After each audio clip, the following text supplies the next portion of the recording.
জানো বন্ধু, আজ থেকে 50টা বছর আগে কি হতো তা আমি বলতে পারবো না, বা আমার জানার কোনো দরকার নেই। কিন্তু এখন এই 2025-এর মুখোমুখি এসে আমি বলছি, অর্থ ছাড়া এখনকার দিনে কিচ্ছু হয় না। টাকা ছাড়া কিচ্ছু হয় না বন্ধু। তোমার কাছে টাকা নেই, তোমার মান সম্মান কিচ্ছু নেই। তোমাকে ভালো কোনো জায়গায় ইনভাইট করবে না, তোমাকে ভালো কোনো জায়গায় কেউ পাত্তা দেবে না, বুঝবে না। তোমার একটা ভালো জায়গা নেই, এক কথায় তোমার হাতে টাকা পয়সা নেই, মানে তোমার কোনো ভ্যালু নেই। টাকা ছাড়া ভালো মন্দ খাওয়া, ভালো কিছু পড়া, ভালো কিছু শেখাও যায় না। তোমার সন্তানকে তুমি হয়তো মা বাবা হিসেবে ভালো শিক্ষাটুকুই দেবে, কিন্তু তুমি যদি তাকে ভালো কোনো শিক্ষা প্রতিষ্ঠানে ভর্তি করাতে না পারো, তাহলে তোমার সন্তানও এই যুগের সাথে তাল মিলিয়ে চলতে পারবে না। আর ভালো কোনো শিক্ষা প্রতিষ্ঠানে ভর্তি করাতে গেলে টাকার দরকার।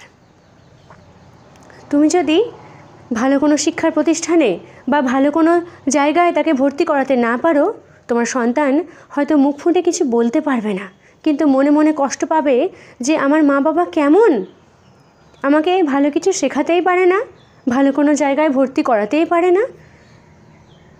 ওই যে বললাম, তুমি মা বা বাবা হিসাবে তাকে ভালো শিক্ষাই দেবে, কিন্তু আর 5টা মানুষের কলিজার টুকরো তোমার সন্তান কখনো হবে না। টাকা ছাড়া কিছু হয় না এখনকার দিনে। একটা ছেলের কথা বলি, প্রপার একটা এজ হওয়ার পরে একটা ছেলের কাছে যদি টাকা পয়সা না থাকে, সর্বপ্রথম সেই ছেলেটি হীনমন্যতায় ভুগবে। তারপর তার পরিবার, তার বন্ধু বান্ধব, তার আত্মীয় পরিজনও তাকে এড়িয়ে চলবে, পাত্তা দেবে না। তার মানে এই না যে তার সাথে কেউ কথা বলবে না, কথা বলবে, মেলামেশা করবে, কিন্তু তাকে কেউ মূল্যায়ন করবে না, তার গুরুত্ব কেউ দেবে না, কারণ তার ভ্যালু জিরো, তার কাছে টাকা নেই।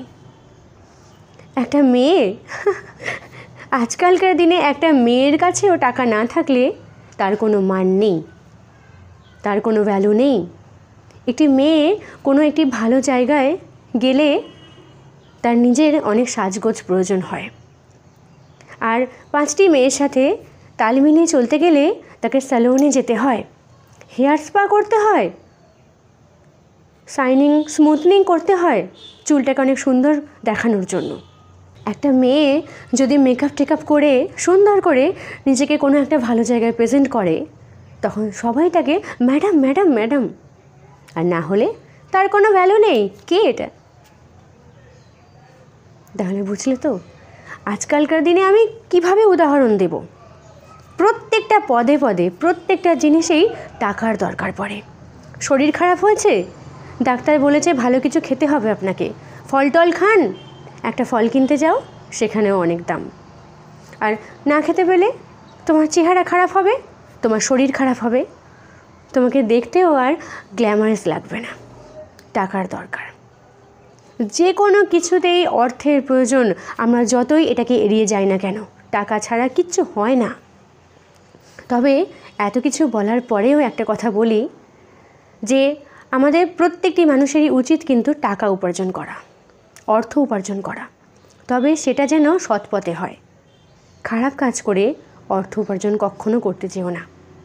আর যদি কখনো মনে হয় যে আমার কাছে অনেক টাকা পয়সা হয়ে গেছে, তাহলে সেটাকে ভালো কাজে ব্যবহার করো, ভালো কোনো জায়গায় দান করে দাও, তাও অনেক শ্রেয়, অনেক ভালো। কিন্তু অসৎ পথে কখনো অর্থ ব্যয় করবে না বা আয় করবে না, এটুকু আমি বলবো। আর কে বললো যে সৎ পথে অর্থ উপার্জন করা যায় না? কাজ কখনো ছোট হয় না, যে কোনো ভালো কাজ করেও আমরা অনেক টাকা উপার্জন করতে পারি। তো সেই চেষ্টাটুকু আমাদের মধ্যে রাখতে হবে। যদি ভালো একটা লাইফস্টাইল পেতে হয়, সুন্দরভাবে জীবনটাকে গড়ে তুলতে হয়, অনেক অনেক টাকার দরকার নেই, কিন্তু টাকার প্রয়োজন আছে। না হলে এখনকার দিনে তোমাকে কেউ পাত্তা দেবে না, কেউ বুঝবে না, এড়িয়ে যাবে, জাস্ট ইগনোর। তো অর্থ উপার্জন করতে হবে, ছেলে কিংবা মেয়ে। একটা মেয়েকেও নিজের পায়ে দাঁড়ানো খুব দরকার। যে কোনো পরিস্থিতিতে স্বাবলম্বী হয়ে ওঠার জন্য। চলো, ভালো থাকবে।